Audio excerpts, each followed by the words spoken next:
Olá, eu sou a Andréa Éboli. Eu sou o LG. E estamos aqui em mais um podcast Gerações. É isso, mais um episódio, tá, André? Um episódio da terceira temporada do Gerações Cast. Terceira temporada, agora eu sei, agora eu guardei. Bom, como vocês sabem, o Gerações é um contraponto a essa diversidade e essas verdades absolutas sobre gerações. A gente não acredita nisso. A gente acredita que todas as gerações têm algo a ensinar e aprender. E é por isso que em cada episódio a gente traz pessoas de gerações diferentes para a gente discutir um tema. E hoje a gente tem aqui duas pessoas muito especiais. Muito. Todo episódio. Mônica, a pessoa tá ouvindo a gente lá, fala assim, esses caras ficam todo o tempo. André escolhe de um lado, LG do outro. Mas a grande verdade é que é verdade. É verdade. São pessoas legais, inteligentes, do bem. A gente tem uma reunião de pauta, onde a gente traz alguns nomes e a gente bate o martelo. Então, todas as pessoas são escolhidas, é uma curadoria intensa, né? E eles vão se apresentar para vocês, não vamos ser nós. E aí eu queria que vocês respondessem um pouquinho quem vocês são, contando quais foram as últimas pesquisas no Google que vocês fizeram. No Google, no TikTok, no ChatGPT, qualquer um. Que demonstre um pouco quem você é na verdade. E aí? Vamos começar pelo mais velho, né? Começamos bem. Mas da minha geração a gente começa pelas damas. Pode começar, por favor. Legal. Eu sou a Isabela Murakami. Hoje eu estou como Girl Business Partner na Zalp Digital, responsável pela frente de expansão da empresa. A minha última pesquisa, aí vão me julgar bastante, hein? Foi no TikTok e foi num canal do TikTok, que é como se fosse uma gossip do dia. Não sei se vocês conhecem esse canal. Gossip, pra quem não sabe, é tipo fofoquinha do dia. Isso, fofoquinha de celebridade. Só que eu fui procurar o canal americano pra saber da polêmica do Justin Bieber e do recente documentário da Hailey Bieber. Então, essa foi minha última pesquisa. Gente, que demais. A minha não, eu sou o Mônaco, um pouquinho mais velho que a Isa, né? Tenho 57 anos, indo para 58. A minha pesquisa, na verdade, foi no Google, para ver a variação de ações de uma empresa que está passando por um momento difícil, que a gente acabou de conversar. Então, foi essa a minha última pesquisa do dia. E o que isso demonstra quem você é? O que você faz? Conte aí. Acho que por ter traçado aí um caminho dentro do mundo corporativo, acho que é isso, é manter atualizado o meu senso de percepção de o que eu acho de uma empresa ou do mercado, se de fato ele acaba acontecendo na prática, mais ou menos isso, assim, um pouco da curiosidade e se eu estou calibrado ou não com a minha percepção e conhecimento diante do que está sendo reportado ou falado, basicamente isso. O Mônaco é um grande executivo, então o Mônaco é muito ligado ao mundo dos negócios e também investidor.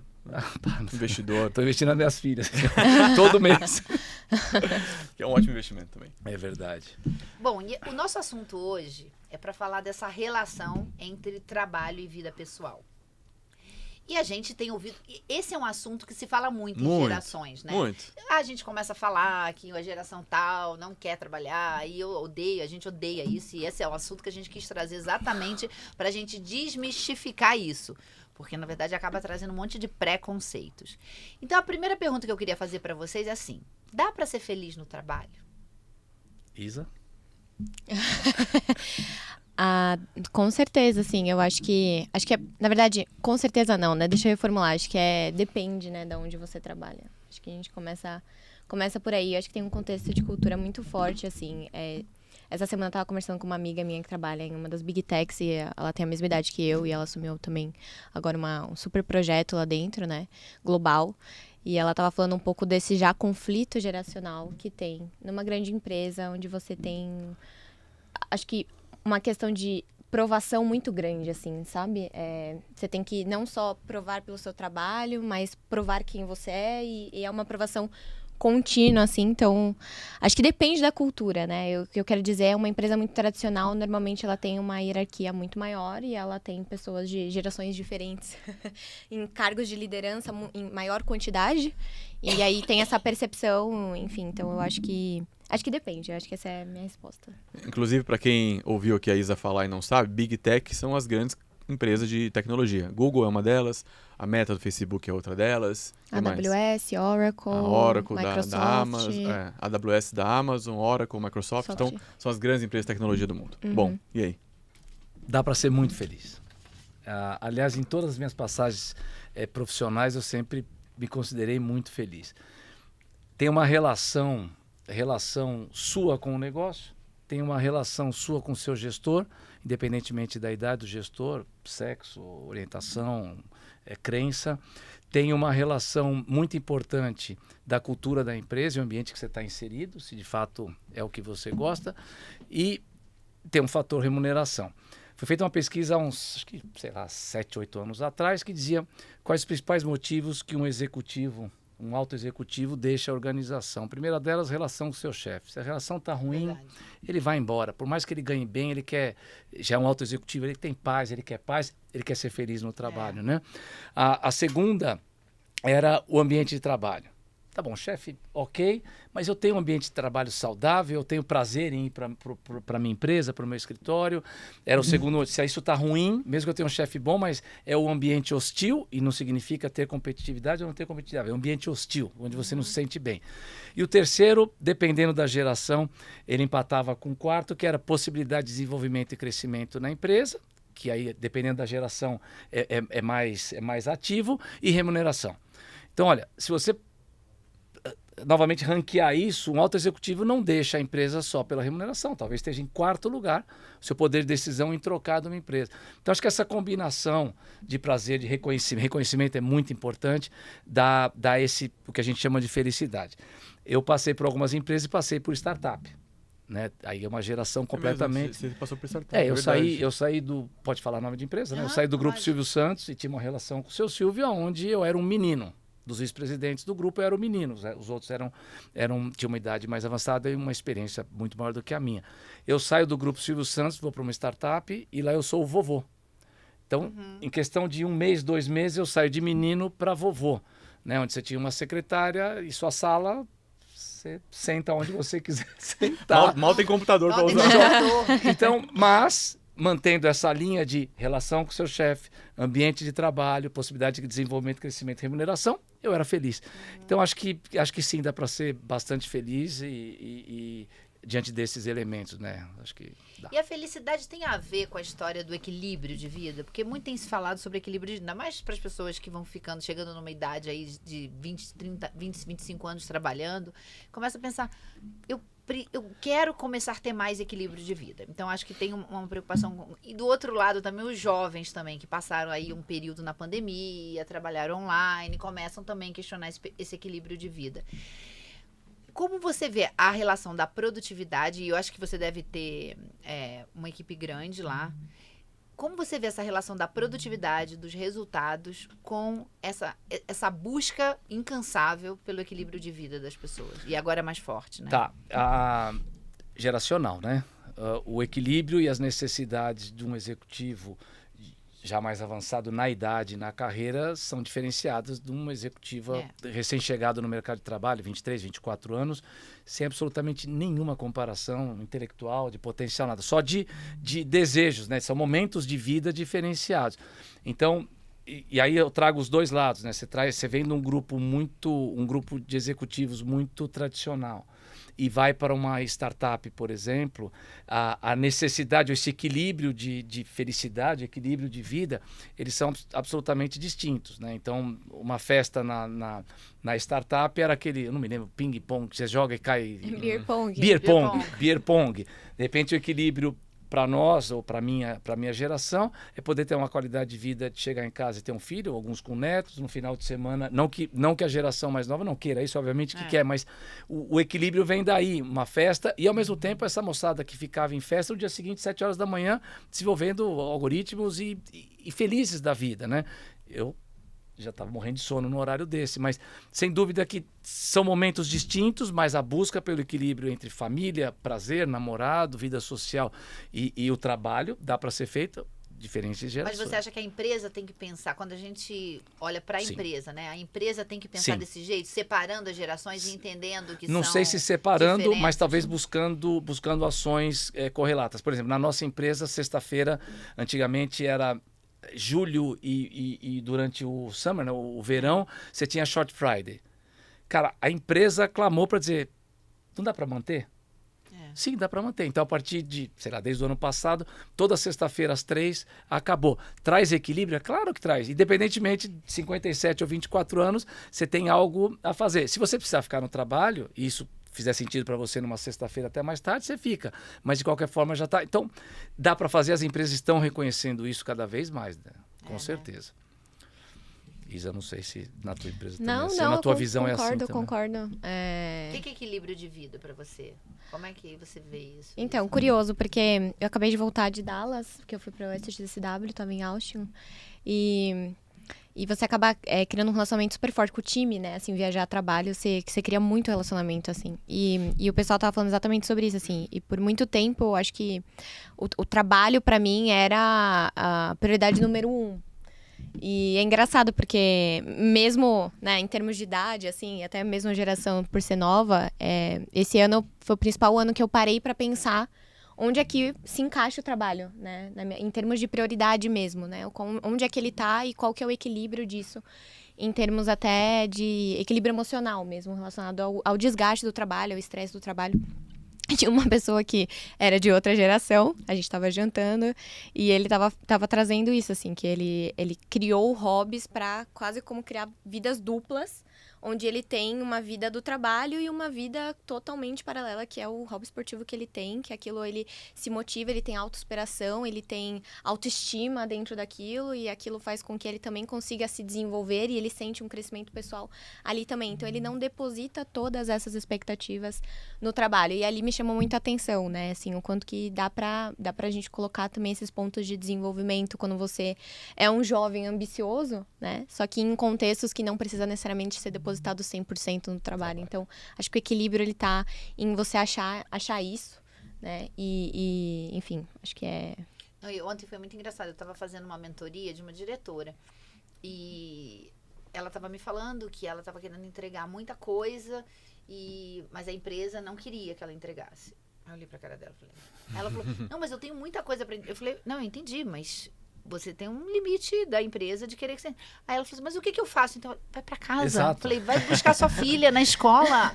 Vai encontrar outras coisas pra você também se realizar como pessoa, né? Uhum. E não ficar frustrada. Porque assim, eu vi uma pessoa super talentosa que estava entregando menos e frustrada. Vai fazer outra coisa, vai... E é exatamente esse ponto que eu tava falando, porque eu acho que quando você passa por situações muito desafiadoras no trabalho e você tem um emocional inteiro depositado ali, aquilo te abala de uma forma que a sua vida é como se acabasse, né? Então, eu acho que é exatamente esse o exemplo que ele me trouxe. E é um bom conselho, hein? Fica mas com ele, você sabe, guarda ele aí, que um dia você vai precisar. Eu cruzei com vários executivos que não tinham vontade de voltar para casa. Então, também... cara, tem gente que vive uma situação não tão equilibrada pessoalmente falando, e o trabalho, sei lá, o extra job, o extra time, não importa, ele acaba sendo uma fuga, que poderia ter ido para uma academia, para algum hobby, mas ele deposita ali no trabalho uma fuga, de repente não quer encarar algum problema. Muito profissional. Acho que a gente que viveu no mundo corporativo muitos anos, assim, a maioria, né? E você me conheceu lá atrás, eu sempre fui de acordar muito cedo, trabalhar muito cedo, e eu gostava sempre de voltar o mais cedo para casa, e continuo, quando eu posso, voltar o mais cedo para desfrutar. E olha que loucura, você falando isso, eu até lembro assim, de pessoas com quem eu trabalhei que quando faziam os hobbies, por exemplo, esporte, faziam pensando em aquilo, a melhorar os hábitos para ele se tornar mais performático no trabalho. Ou então o golfe para fazer networking. Nossa, por muitos anos, o recurso de networking de executivo era golfe, né? Golfe, E essa visão de alta performance, né? Na CIMED a gente fala muito de alta performance, o João puxa muito isso. E eu tenho visto um debate no mercado, tem a ver com o que a Isa trouxe, que a gente não consegue todos os dias ter alta performance realmente lá na alta performance. Porque tem dia que a gente não tá bem, né? E tem dia que a gente tá voando mesmo. Só que quando você tem um gap na vida pessoal, seja no casamento, seja no esporte, seja na saúde, existem os momentos e as ocasiões de fuga. Exato. E o trabalho é a principal, porque é onde a gente passa a maior parte do tempo.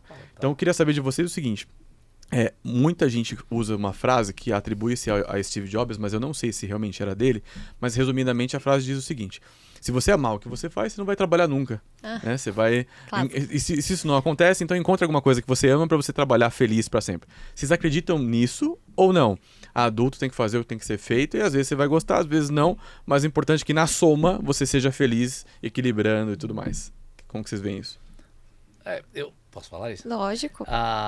Eu acho que você fazer algo que não te traga prazer, principalmente profissional, é voo de galinha. Não tem jeito, você não vai perpetuar, não te dá prazer, vão gerar outros problemas. Provavelmente a pessoa ou está lá por uma situação financeira, uma necessidade financeira, mas essa conta vai chegar.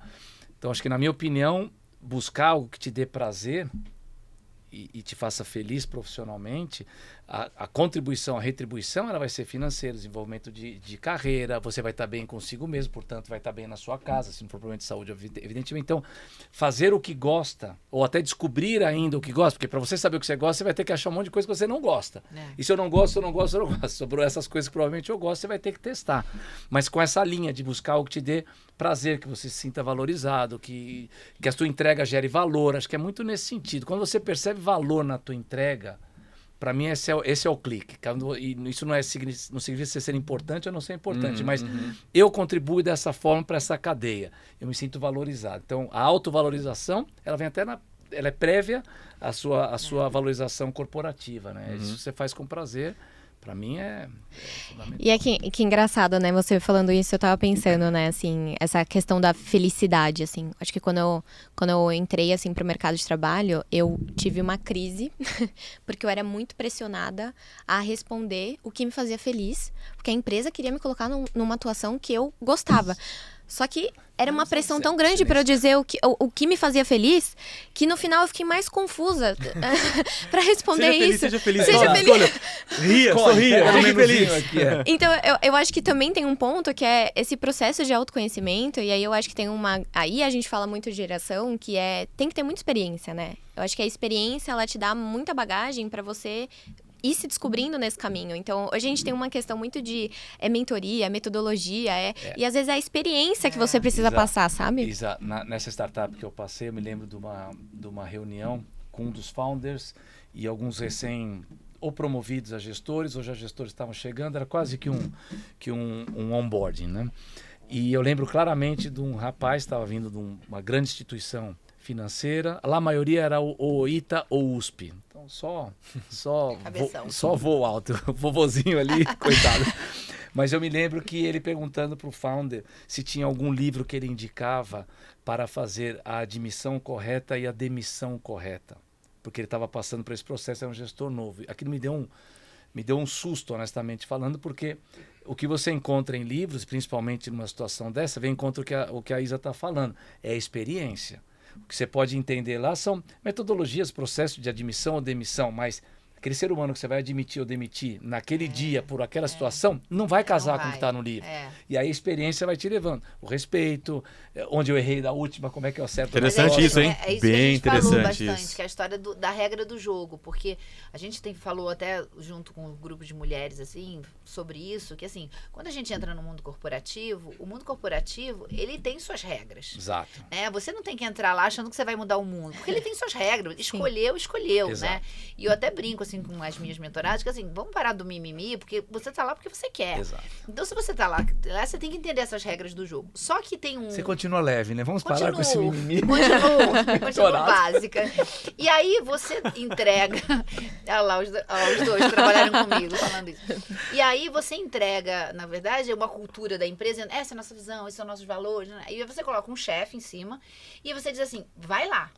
E aí, essas regrinhas do jogo que não estão escritas em lugar nenhum é o que faz a diferença. Exato. Mas você só aprende com o tempo. Eu acho que hoje você ainda tem mecanismos, assim, até de me seguir para poder entender isso, mas assim, você tem mecanismos para poder encontrar essas regras. Mas é difícil, né? É difícil você... É só experiência, é só tempo. Só vivenciar. É um desafio gigantesco. E a Isa pode compartilhar do que eu vou dizer aqui agora, que é o seguinte. Ela trabalhou nesse ambiente de tecnologia e startups por muitos anos, né? E agora ela está numa empresa de tecnologia. Eu fiquei 7 anos numa empresa de tecnologia e startups. E o que você trouxe, Mônico, é uma espécie de... uma grande boa prática desse mercado, que é... encontre o playbook. Exato. Leia o livro e aplique o playbook. Exato. Só que o que não tem na perspectiva, na maioria das vezes, é que a vida real é muito diferente do que tá lá. É isso, né, Isa? Sim, mas ao mesmo tempo eu enxergo uma oportunidade muito grande que eu ainda sinto muita falta e curiosamente, hoje eu fiz uma reunião para falar sobre isso, que é, tudo bem, tem coisas que o livro não vai te ensinar, mas eu acho que você tem pessoas que já passaram por essa experiência, que você poderia ter um canal de troca muito mais rico. Só que é aí que a gente entra em outro conflito geracional, porque a gente não tem essa abertura, pelo menos é difícil de ser encontrado um espaço onde você possa se colocar em um estado de vulnerabilidade com uma geração que uma tem conflito com a outra. Então como é que você vai trocar experiência que é o que exatamente o playbook não te traz? E o cara que te avalia, né? Você vai trocar experiência com aquele que te avalia, com aquele que se impõe. Você sabe que nessa startup, você falou e eu lembrei agora, eu fui mentor de 4 caras que me procuraram justamente para ouvir a experiência, como é que é, muito legal. Eles, você poderia me mentorar, um coach. Eu falei, pô, que importa, mas era um bate-papo legal. E nas empresas, uma empresa que eu passei, que era deficitária, o presidente do grupo na época perguntava, o que essa empresa precisa? Eu falei, tempo. Às vezes a empresa precisa de tempo. E eu vou dar um exemplo para você, para ele. Falei, você pode ser, e você é milionário. Teu filho é um gênio. Tem 13 anos e quer entrar na USP. Desculpa, não vai entrar. Não vão autorizar teu filho a entrar na USP. Ele vai ter que esperar pelo menos até os 16. Por quê? Porque precisa de tempo, precisa de maturidade, precisa de experiência, vivência para poder chegar numa USP com 16 anos e falar, bom, agora eu sei o que eu estou fazendo, consigo conversar com essa pessoa, já passei ou estou na adolescência. Então, isso vale não só para o mundo corporativo, mas para os executivos e para toda essa geração. Com certeza. A experiência é que vai trazer a forma de você contribuir e gerar valor para as futuras gerações, né?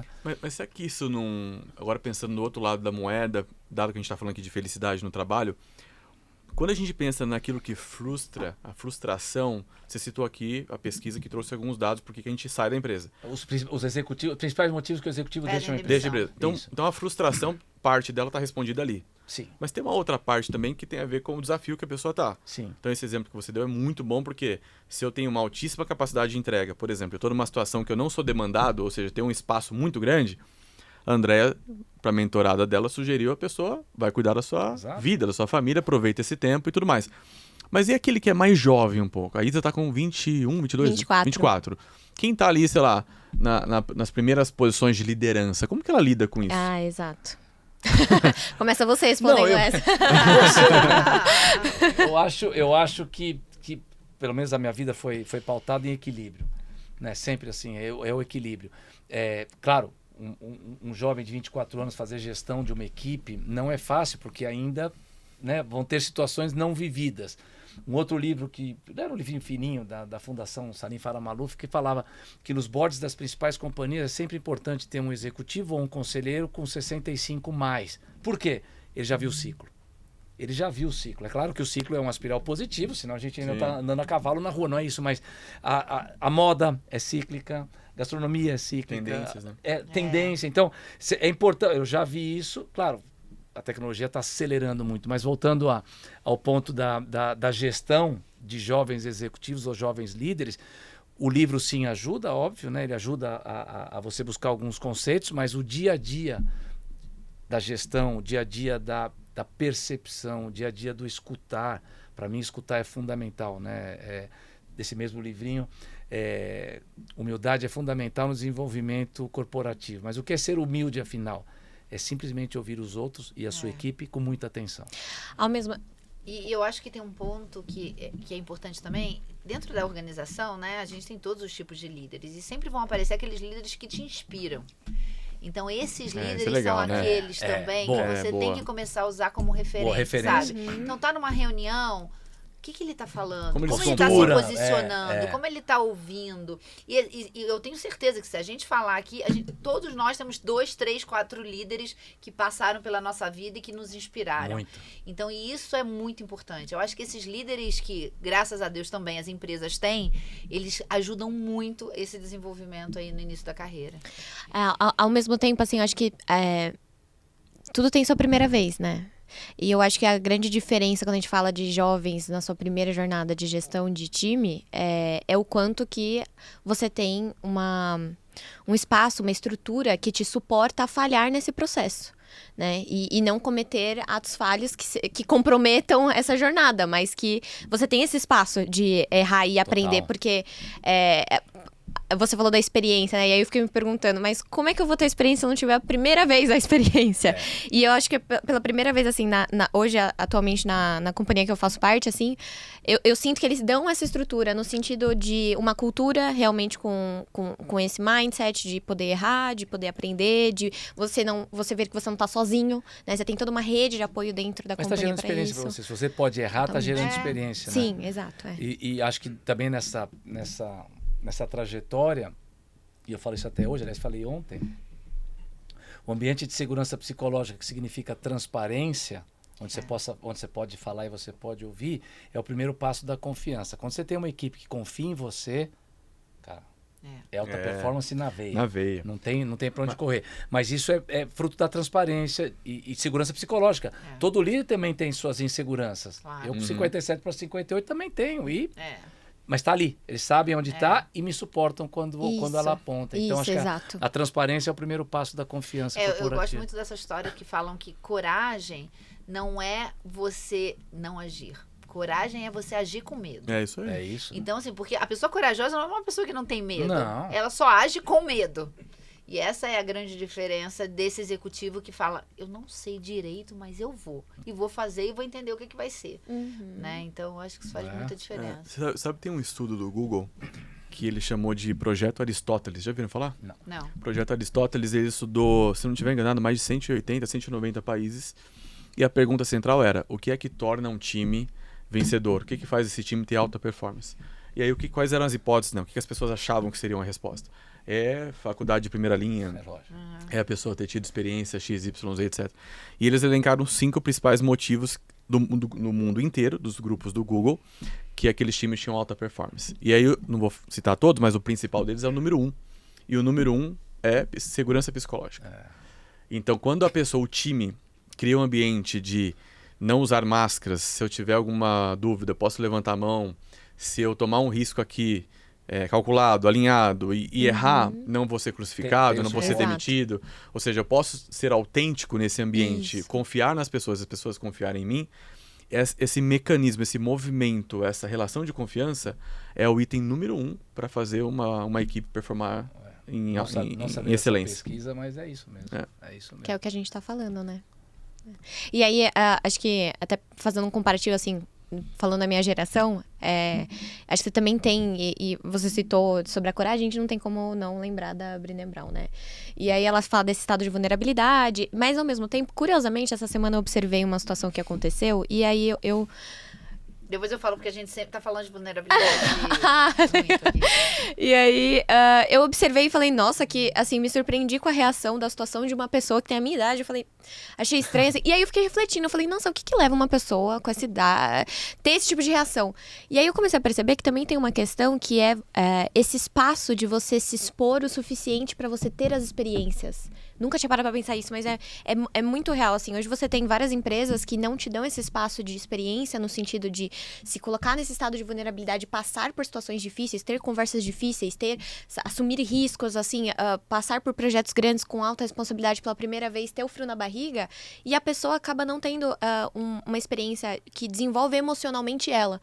Então, por mais que ela cresça, parece que ela parou no tempo, assim. A reação dela continua como se ela não tivesse tido aquela experiência em tempo de mercado. Eu tenho 10 anos de mercado, mas esses 10 anos, quanto você de fato teve esse processo de experiência, de se expor, de viver? Adorei o que ela falou do frio na barriga.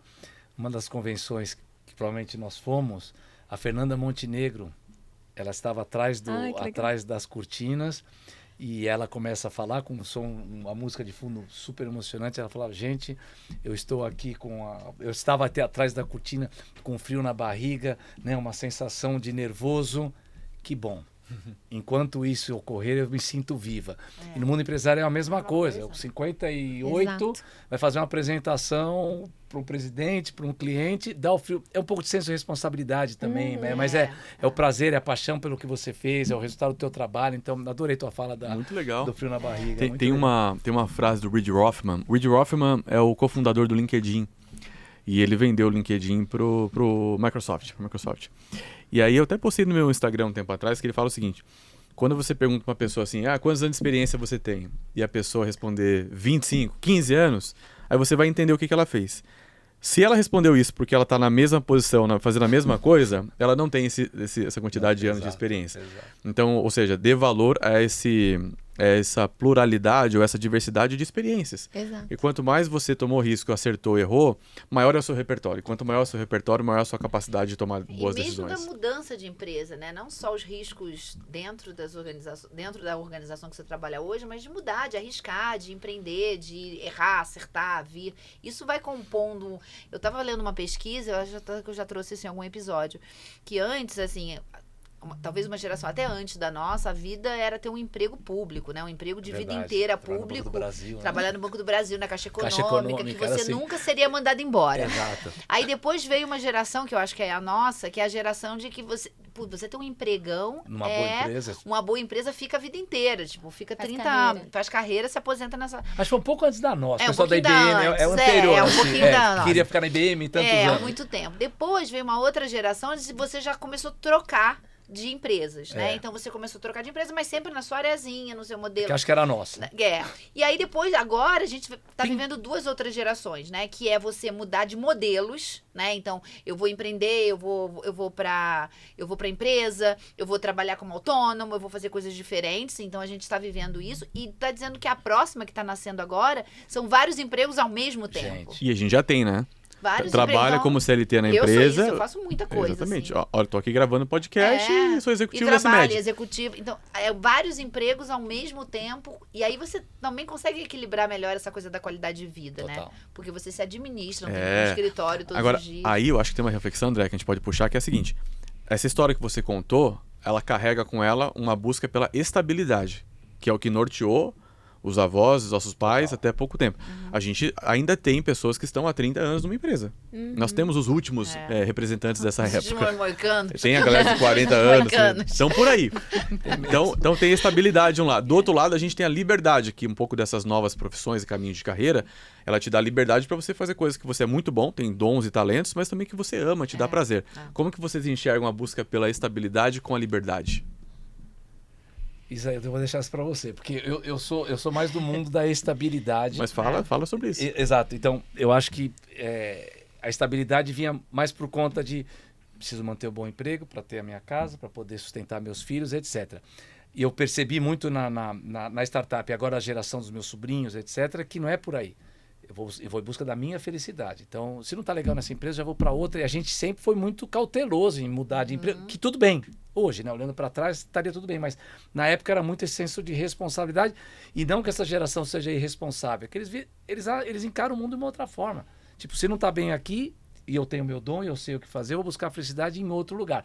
Não só como colaborador, mas ele se desenvolve. Ele se desenvolve. Eu vou buscar alguma coisa para fazer que me dê prazer e vou monetizar através do meu trabalho. Então,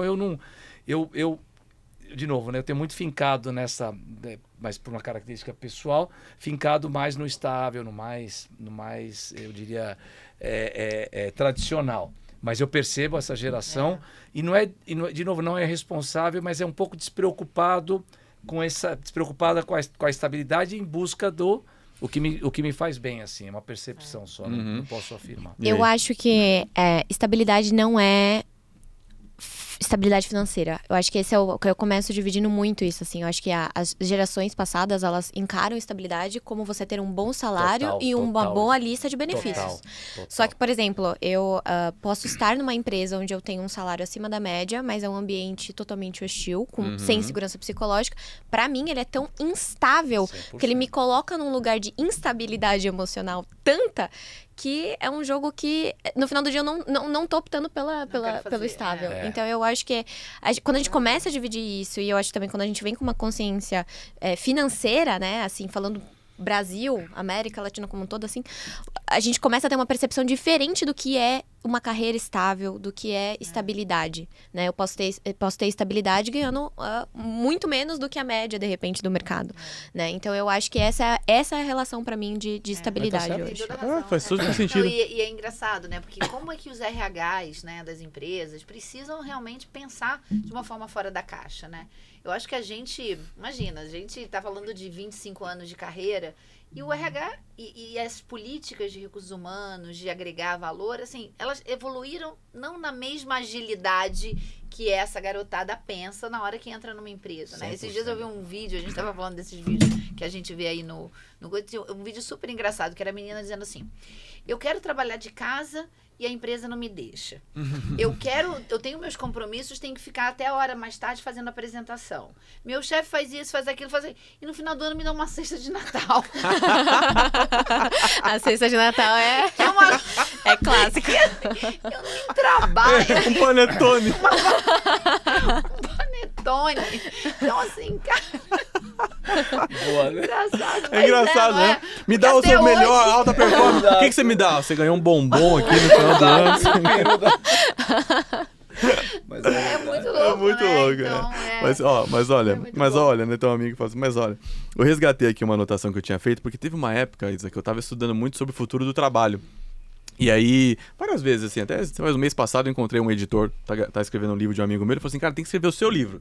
Eu sempre penso, falei, cara, que vai ler o meu livro, né? E aí, comecei a conectar os pontos, o que eu escrevi, né? O que eu faço hoje? Minha posição atual hoje é como executivo da CIMED, então tô lá como diretor de estratégia e negócios, liderando um novo negócio, que chama Foguete Amarelo, inclusive. Além disso, o que eu faço? Empreendedor, professor, palestrante, conselheiro, investidor, mentor, podcaster aqui, e escritor, aceitando esse convite para escrever um livro. Então são 1, 2, 3, 4, 5, 6, 7, 8, 9 papéis. Qual é o meu receio no meu lado mais conservador da estabilidade? Cara, quem faz tudo não faz nada. Qual que é o meu lado da liberdade? Aquilo que eu faço bem, sou reconhecido por isso, e as pessoas demandam, agrega, impacta, é útil, ele pode ser disponibilizado para o mundo de diferentes formatos. É, claro. Então, isso é uma forma de enxergar essa forma mais, vamos dizer assim, né, que você citou, mais moderna da relação do trabalho, e só é possível se a empresa entende isso. Porque se o lugar que você está não entende isso, não funciona. Né? Só para fechar esse raciocínio, teve um executivo que eu conheci há muitos anos, mas almocei com ele recentemente, e ele saiu da empresa, ele era quase um vice-presidente. Ele me falou assim, olha, quando eu comecei a postar no LinkedIn, a minha chefe, que é vice-presidente, me chamou e falou assim, você está sem trabalho? Falou, como assim? Ela, você está postando no LinkedIn? Seu papel não é postar no LinkedIn, seu papel é trabalhar. Isso aconteceu o ano passado. Então já pensou, em 2024 a gente ter esse tipo de discussão. É verdade. Enfim, então a gente tem uma busca pela realização profissional e a felicidade que também demanda esse arranjo de ambiente político e situacional também. E eu acho que quando você vê uma pessoa assim, né, como você que faz outras coisas, a dependência começa a ficar menor também, né? Porque assim, eu me vejo com um propósito pro mundo não só de estar aqui na empresa entregando isso, mas eu posso agregar nisso, naquilo, e você vai construindo isso. O Marco Antônio, não sei se vocês lembram do Marco Antônio, uma vez ele me contou que numa discussão ele conheceu uma pessoa e essa pessoa disse para ele que tinha se aposentado, tinha sido mandado embora de uma empresa que trabalhava há muitos anos e que todos os dias ele levantava, botava um terno e ia pro Starbucks na frente do escritório. Porque ele dizia assim, eu não tenho o que fazer da vida, eu não sei o que fazer. Olha isso. Que tristeza, né? Então assim, eu não tenho um hobby, a minha família provavelmente deve ser desestruturada, porque eu não quero ir para casa. Eu não tenho outra coisa para fazer. A minha vida é o trabalho. E aí, na hora que você vê uma situação dessa, você falou, nossa, mas ele ficou 30 anos e podia ter desenvolvido outras coisas e não fez. Então, esse é um alerta. É triste ver isso. Mas eu acho que é um alerta realmente para a gente pensar o papel do trabalho na nossa vida. Você falou a minha vida é o trabalho. Para mim, o trabalho é parte da vida. É parte da vida. Meio. É uma parte. Que aí cada um uma dá parte importante. Uma parte importante, que vai trazer o seu sustento, seu desenvolvimento, até o ambiente de trabalho saudável te traz prazer, etc. Mas é uma parte. Tem gente que dosa como quer, né? Que é o que eu falei do equilíbrio. E o problema é que tem muitas pessoas que tornam da sua vida o trabalho. Quando o perdem, Perde pouca referência. E agora vocês estavam falando, assim, eu tava pensando que recentemente eu vi uma influenciadora falando isso, assim, que ela tava tendo uma situação nos bastidores e saiu pra mídia, e aí ela não trouxe isso para as redes sociais dela, e ela virou e falou que a vida dela ela era o trabalho dela, assim. Essa relação hoje, eu acho que o que eu quero dizer? Essa relação hoje com as redes sociais, ela é uma linha muito tênue, né? Entre você fazer esse equilíbrio, né, do que é de fato o trabalho para quem vive do dia a dia das redes sociais, da exposição e etc. Então, eu só estava refletindo aqui, assim, que o quão desafiador deve ser nesse novo modelo, falando de futuro do trabalho, nesse novo modelo de trabalho, como a pessoa equilibra a vida dela, sendo que ela e o dia a dia dela é o trabalho dela. É isso aí. Não tinha analogia do castelo que você falou uma vez para mim? A vida é um castelo. Você lembra disso? Uma vez. Não, é uma catedral. Catedral. Eu trouxe uma vez que, assim. Na verdade, eu escrevi sobre isso. A vida. A gente tem que entender a vida como uma catedral, né? E o que acontece muitas das vezes é que quando a pessoa chega nessa idade e que se aposenta e tudo, ela olha a catedral dela tá assim. Porque, na verdade, a catedral são vários pilares. É a tua vida pessoal, é a tua vida profissional, é o teu esporte, é a tua saúde, é a tua relação com o teu marido, com a tua mulher, E aí... E é isso que te sustenta como pessoa. Quando termina lá e você tá assim, o teu pilar de trabalho super bem desenvolvido, você faz o quê? Nada. Porque os outros pilares estão num nível que você não consegue mais subir. Você consegue fazer conexões com seus filhos depois de 20 anos sem falar com eles? Já passou. Você consegue reconquistar um casamento que já foi embora? Você consegue saúde, que é uma coisa que dificilmente você vai trazer de volta? Então, a vida, nossa, é esse... construir esses pilares de forma equilibrada, da vida, de forma equilibrada. É isso. Né? E eu, assim, a catedral, eu acho que tem muita gente com essa catedral assim. Agora, o quanto dinheiro ele é determinante nisso tudo? Eu praticamente já dei minha resposta, né? Eu falei que hoje para mim ele não é tão determinante, porque eu acho que você pode conseguir achar um lugar que te dê a realização que você espera e construir ao longo do tempo esse dinheiro que é o que você almeja, né? Acho que a gente toma uma decisão muito, né? Eu vou pelo salário, mas talvez aquele salário você consiga construir um outro lugar que talvez seja uma jornada muito mais gostosa de ser experienciada do que, né? Então, para mim... Eu acho que aí sim, acho que as gerações ou os momentos de vida são fundamentais. Eu, aos 24 anos, seguramente pensaria como a Isa, né? Estou aqui, eu quero fazer isso, em algum momento tem o suporte dos pais. Quando você é o suporte da família, o dinheiro é fundamental. Isso é bem importante. É lógico, eu sou o pilar da família. Então, em algum momento, isso foi, graças a Deus, a minha catedral é assim, foi sendo construído ao longo dos anos. Família, saúde, social, esporte, etc. Mas hoje ele é fundamental. É isso que eu ia falar, porque fizeram essa resposta pra mim no SXSW, e eu respondi isso, e a pessoa virou pra mim e falou uma coisa que ficou muito marcante, que é exatamente isso, assim. Hoje eu penso assim porque eu tenho o privilégio de poder escolher onde que eu quero encaixar em termos de prioridade o salário, né? Mas eu volto àquele comecinho. Pra eu sair hoje da empresa que eu tô, ele vai estar em 4º lugar. O salário vai estar em 4º lugar. Mas não tenha dúvida. Porque eu alcancei um ponto que, ok. Eu consigo colocar ele no 4º lugar. Exato. Por isso, antigamente não. Hoje em dia, sim, é isso. Eu acho que ao longo da carreira ele foi mudando, né? Primeiro, segundo, terceiro. Hoje, de fato, era o 4º lugar. Então, a relação com o meu gestor é fundamental para eu ser feliz. Aí eu sei que eu vou me desenvolver bem. Se eu vou me desenvolver bem, estou num ambiente de trabalho legal, o salário está lá, o bônus vem, as ações vêm. Então é muito louco, mas parece que inverte, fica uma bagunça. Mas nesse momento, por ser pilar da família, não tem jeito, né? E tem uma coisa engraçada, eu conversando com um executivo aí, um ex-dono de uma empresa, vendeu, ganhou muito dinheiro e tal, e ele me disse uma coisa super importante. Ele falou assim: hoje a minha moeda é o tempo, é o meu tempo. Porque um dia o dinheiro foi escasso.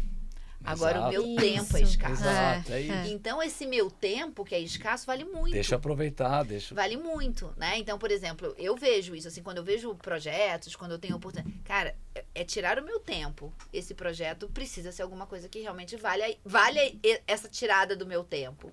Então, eu acho que a gente muda, sabe? O início... o dinheiro é escasso, depois ele começa a ser mais virtuoso e próspero. Depois o tempo, que você tem muito tempo, se você não dá atenção, você começa a dar mais. Exato. Então é uma... Mas ao mesmo tempo, assim, eu vejo muita gente da minha idade, e eu também me coloco nesse balde aqui, que o tempo é uma relação hoje que é o que leva as pessoas a quererem crescer tão rápido na carreira. Essa relação do tempo, a gente você trouxe muito do final da jornada, mas é curioso, porque, e não sei a resposta, mas assim, vejo muita gente, assim, a ambição, ela é uma relação com o tempo, né? E eu acho que tem uma percepção de valor nesse sentido também. Porque, e aí assim, né, é curioso, porque uma é a relação do tempo com a carreira, com o poder. A outra é a relação com o tempo com a vida, né? Que eu acho que vida humana. Vida humana, Aqui é uma perfeita. relação de poder, eu quero virar diretora antes dos 30, eu quero virar aí, né? Então é uma Mas relação está pulsando muito forte nessa geração. Pulsando mesmo, lá na startup forte. Acelerado, né? Então, em quanto tempo você se eu que eu não sei, mas no seu tempo, né? E seu tempo é entrega, é experiência, mas tem sim, tá pulsando. Tem, mas sempre teve, eu acho. Mas tá mais. Tá mais acelerado. Não tá isso? Tá. Eu não sei. É que você não sabe. Eu não sei. Não, mas eu gosto muito dessa geração. Você vê, a Isa tá aqui. 25, Isa. 24. Gente, eu vou fazer 25 esse com ano. a gente aqui, sim. Não, alto nível, igual alto nível. Igual alto nível, que já é. Mas não é bem assim. Exato. Eu tô na internet de escada. Não, eu adoro, assim. Muito realmente bom. A gente vê dá gosto de ver. Né, tá legal, né? É muito legal. Uma juventude. Eu adoro a Isa. E os nossos filhos, as nossas filhas também, assim, nesse ímpeto, assim, de questionar, de trazer valor, criar propósito, nos questionar, né, sobre várias coisas. Você viu como é gostoso? Inclusive tá com um cheirinho de pizza, André. Tá com cheiro de pizza, né? Então, vamos pro quadro da Luísa. Falando Bora. em filha, Vamos. vamos pro quadro da Luísa. Bom, a Luísa é minha filha, que hoje tem 25 anos. Que eu peguei no colo. Que você pegou no colo. É verdade. E a Luísa sempre foi uma criança muito danada, assim. E quando eu dava um conselho pra ela, desse meu jeitinho mimimi, ela dizia, de volta no conselho mimimi, dizendo, mãe, pra mim conselho é igual pizza. Se eu não pedir, eu não quero. E ela falava isso toda hora, a gente brincava, eu sei, mas ele vai engolir essa pizza e vai mesmo, acabou, né? E aí, trazendo um pouco dessa pizza da Luísa e do conselho, eu queria que vocês deixassem aqui uma pizza, daquela bem gostosa, bem saborosa, para a geração de vocês sobre esse assunto. Um conselho que vocês ou já receberam, ou, na verdade, se desenvolveram ao longo da trajetória de vocês, para a geração de vocês que está escutando aqui hoje e que vai sair com uma mensagem aí final de vocês. A Isa para a geração dela e a minha para... Isso. Tá bom? Vai lá. Ele sempre começa as mais difíceis. Não, eu posso começar, né? Ele ganha tempo, isso é uma estratégia. Tá pensando. Olha, Isa, isso o tempo ajuda. Aí, A maturidade te ajuda a ganhar tempo. Tô vendo. Eu acho que eu recebi tantos conselhos, assim, né, desde que eu comecei, assim, que é difícil até eu pensar em um, assim. Mas eu acho que pegando um pouco mais fresco, e de novo puxando pra SGSW, que tá muito fresco, né? Acho que eu participei de uma palestra do Instituto lá da MWeb, né, do Futuro, etc, da Fantástica. Muito boa. E uma das palestras me chamou tanta atenção que eles estavam falando sobre a diferença. Eles usaram termos técnicos, né? Eu, provavelmente que não vou falar corretamente, mas é a diferença entre o ruído e aquele ruído que se concretiza e gera impacto. No caso, eles estavam trazendo isso numa perspectiva de negócio, né? Que o quanto que a gente acaba só considerando quando os ruídos já são concretizados, as trends, né? Mas muitas vezes tem ruídos que, ao longo dos anos, esses ruídos vão se tornando muitos ruídos, e esses ruídos vão gerando impactos muito sensíveis ao negócio. Por que eu tô falando tudo isso? Porque eu acho que tem, principalmente quando a gente fala dessa relação do tempo e da geração, essa sede de crescer, eu acho que a gente falou de experiência, eu acho que quando a gente cresce emocionalmente com as experiências, acho que um dos principais aprendizados, assim, que eu venho vivendo é muito sobre perceber esses ruídos, né? Começar a observar mais, né? Estar mais atentas aos sinais do relacionamento que eu tenho com o meu gestor, aos sinais de uma reunião de diretoria que eu entro, né? Aos sinais de tomada de decisões no dia a dia e sinais da própria percepção do meu corpo também, né? Então, a gente falou de saúde, a gente falou de equilíbrio, então, esses sinais que eu começo a ficar gripada, é batata, assim, eu começo a perceber que eu tô mais sobrecarregada, que eu tô falando mais sim e eu deveria estar falando mais não. Então, assim, eu acho que tem uma relação aqui muito de percepção que eu sinto que ainda é um ponto difícil de você encontrar nas pessoas, ainda mais na velocidade que a gente vive, que é quase uma calmaria de você realmente estar muito sempre atenta a esses sinais. Então, eu acho que se eu fosse deixar uma mensagem, assim, uma pizza, acho que esse pequeno pedaço de pizza, deixo aqui. O meu é mais simples do que o da Isa, né? Ela estruturou muito bem e nem precisei de tempo para isso. Mas eu, honestamente falando, para minha geração, é quase que um apelo, né? Um conselho. Escutar essa geração que está chegando, ter a humildade de aprender com essa geração que está chegando, sempre deixar o ego de fora, né? Isso é estava contando um pouquinho pro Luizinho pro LG que o ego ele é o maior amigo da depressão, né? Então precisa tomar muito cuidado com isso. Então aos meus colegas da minha geração, ter humildade mesmo de escutar, aprender com essa nova geração e quando solicitado poder trocar as experiências, que acho que é insumo, né? Gerar valor para essa massa criativa, massa trabalhadora, uma geração linda que está chegando aí para nos ajudar a mudar o mundo. E se precisar puxar a orelha, a gente também puxa, não tem problema, mas faz parte dessa nossa jornada. Acho que esse é o conselho e o apelo aí. Salve de palmas, hein? Bom. Animal! Muito legal. As pizzas incríveis. Tudo pizzaiolo aqui. Tudo pizzaiolo. Boa. Pizza boa. Gente, foi muito bom estar aqui com vocês, tá vendo? Ela fala isso pra todo mundo, né? Mas tem sido muito bom mesmo. Todo episódio que termina fala esse episódio. É o meu favorito, né? Olha, vocês são os mais legais de todos. Mais legais. Mas queria dizer que foi muito bacana mesmo. Uma conversa, você vê que a gente vai desenvolvendo, assim, passa rapidinho. Você vê que passou aí 1 hora já e a gente tá aqui no bate-papo. Queria agradecer a Isa por vir aqui enfrentar os tubarões. Eu que agradeço a oportunidade. O Mônaco, que a gente não via há muito tempo também. É muito bom ter você aqui. É bom demais. Muito bacana. E aí, o que as pessoas têm que fazer quando elas verem esse episódio? É isso. Olha, eu não sei se ele vai ser o 7º e último. Acho que sim. Vamos ver. Provavelmente sim. Então, se for o último, você entenda que a temporada acabou aqui. Que é a 3ª temporada. Cada temporada nossa tem 7 episódios, então essa é a 3ª. As 2 primeiras temporadas, elas foram relacionadas a profissões, então profissionais de diferentes gerações discutindo a perspectiva da profissão. E essa 3ª temporada inteira a gente escolheu temas, então foi uma temporada temática. Então, se você acompanhou até aqui, muito obrigado. Se você não ouviu, não assistiu os outros episódios, assista, ouça, vale muito a pena. Curta aqui o vídeo, compartilhe, comente, manda direct pra gente, que a gente vai adorar te ouvir. Muito bom. Obrigada. Obrigado, gente. Obrigado.